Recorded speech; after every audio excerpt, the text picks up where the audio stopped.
আজকে আপনাদেরকে দেখাবো তা আমাদের গরুর যেসব খাওয়া পেট ফুল থাকে তখন কিভাবে ওরা শুয়ে থাকে বা আরাম করে। তো সেই দৃশ্যটা আপনাদেরকে দেখাই। তো দেখেন ব্যক্তি গরু খাওয়া দাওয়ার পর আরাম মতন হয়ে আছে। তো পেট ভরা থাকলে আরাম মতন হয়ে থাকতে পায় গরুয়ে, কোনো অসুবিধা নাই। তো দেখেন এখানে ওদের ধুইয়া পরিষ্কার করে দেওয়া হয়েছে। তারপরে দেখেন আরাম মতন হয়ে আছে ব্যক্তি। মানে আমাদের গোল এখন সকাল টাইমে ধুইয়া ওদের খাওয়াইয়া দেওয়া হয়েছে, তারপরে আরাম মতন হয়েছে। আর এদিকে আমাদের মা আয়া পাইলো এদেরকে ওঠানোর জন্য। তো এই যে দেখেন সবচেয়ে আমাদের কালা গরু যেটা বড়, তো সেই গরুটা উঠলো, উঠে মার কাছ থেকে আদর চাইতেছে, অনেক সুন্দর আদর করতেছে মা। তো ওইখানে আছে। আর বাদ বাকিটি এদিকে হয়ে গেছে, এখন উঠে নেই। ওটা মা আর সঙ্গে সঙ্গে উঠে উঠে দাঁড়াইলো, মার কাছ থেকে আদর চাইতেছে। মানে বাড়ির কেউ যাই হোক, বাড়ির ওর বুকলে গেলে হলো ওর তেমন আদর করতে হয়, এরকম অভ্যেস হয়ে গেছে গা আল্লাহ দিলে।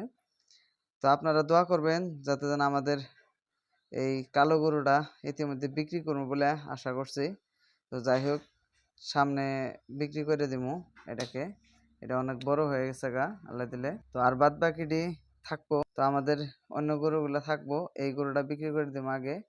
তো বাদবাকি গরুগুলো কিরকম সাইজ হওয়ার পরে বিক্রি করি সেটাও আপনাদেরকে দেখাবো। এই এখন ধরুন 6 মাস ধরে আনছি এই গরুটাকে উঠতে বলতাছি, তো উঠতেছে না। অনেক এই গরুটা দেখেন চাই আছে, মা ওইটাকে টানতেছে উঠপার নিগা, তো উঠতেছে না। অন্য গরুটা হয়ে রয়েছে, তার মানে খায় দেয় আরাম মতন, আরাম করে হইলে আর উঠ পারছে না। এই দুইটা তো ছোট দুইটা উঠলো, কিন্তু এই ধলা গরুটা উঠতেছে না, মাইটিয়া ধলা যেটা, সেই গরুটা উঠানোর জন্য অনেক চেষ্টা করা হইতেছে, তা উঠতেছে না। আমি দেখি আর একটু চেষ্টা করে দেখি ওকে উঠাইতে পারি কি নাই। তো সবাই দোয়া করবেন যেন ভালো একটা পয়সায় আমাদের এই কালো গরুটা বিক্রি করতে পারি। আর শেষ পর্যায়ে এই গরুটা দেখেন উঠা পড়লো, উঠা নাদাইতেছে। তো আমাদের নাদাগুলো লগে লগ টান দিবার চেষ্টা করি যাতে গরু যে সময় উঠুক, ওঠার পরে যাতে আমরা নাদাটা টান দেবার পাই। আপনারাও চেষ্টা করবেন, যত সাফ চিকনতা করে রাখবেন সে তো গরু বাড়ে, প্লাস গরুর অনেক মোটা তাজাও হয়, আর বেমারের আজারও খুব কম হয়, কম হওয়ার চান্স আছে। আজকের ভিডিও এইতরি, পরে আবার দেখা হবে আপনাদের সাথে।